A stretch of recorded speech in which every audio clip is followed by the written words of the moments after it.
సరుకు రవాణాని నరేంద్ర మోడీ వచ్చాక రూట్ మార్చేశాడు. ఇదివరకు బై రోడ్డు రవాణా అంటే 2 రకాలైంది రోడ్డు రవాణాలు. రోడ్డు మీద లారీల్లో ఈ ట్రక్కుల్లో వీటిట్లో తీసుకురావడం, రెండవది రైళ్ల ద్వారా తీసుకురావడం.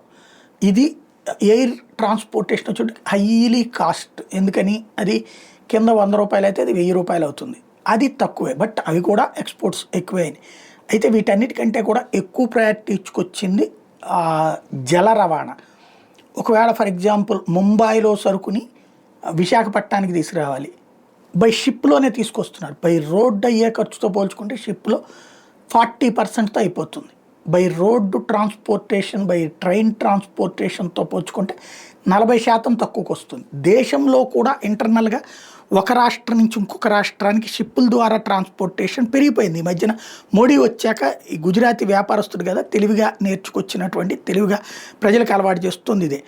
దీంతో మనకి ఈ కంటైనర్ల కొరత ఏర్పడుతుంది. అంటే ఈ సరుకులు దాంట్లో దాస్తారు కదా, వాటికి సంబంధించినటువంటి కంటైనర్ల కొరత పెరుగుతుండేటప్పటికి అదేమో విదేశాల్లో తయారు చేస్తుంటారు, రష్యా వాడి తయారీ, ఉక్రెయిన్ తయారీ, ఇవన్నీ ఇప్పుడు వాళ్ళు యుద్ధంలో ఉండేటప్పటికి మనకి తక్కువ వస్తుంది. దాంతో మన సొంత తయారీ మీద మేడ్ ఇన్ ఇండియా కింద ప్రోత్సహిస్తే ఇప్పుడు దాని కింద రాబోతున్నాయి. అవాక్డ్రూప ప్లాస్టోమెక్ ఫ్యాక్టరీ అనేటటువంటిది భావనగర్ గుజరాత్లో ఏర్పాటు చేశారు. అక్కడ ఈ కంటైనర్లు భారత్లో తయారు చేయబోతున్నారు.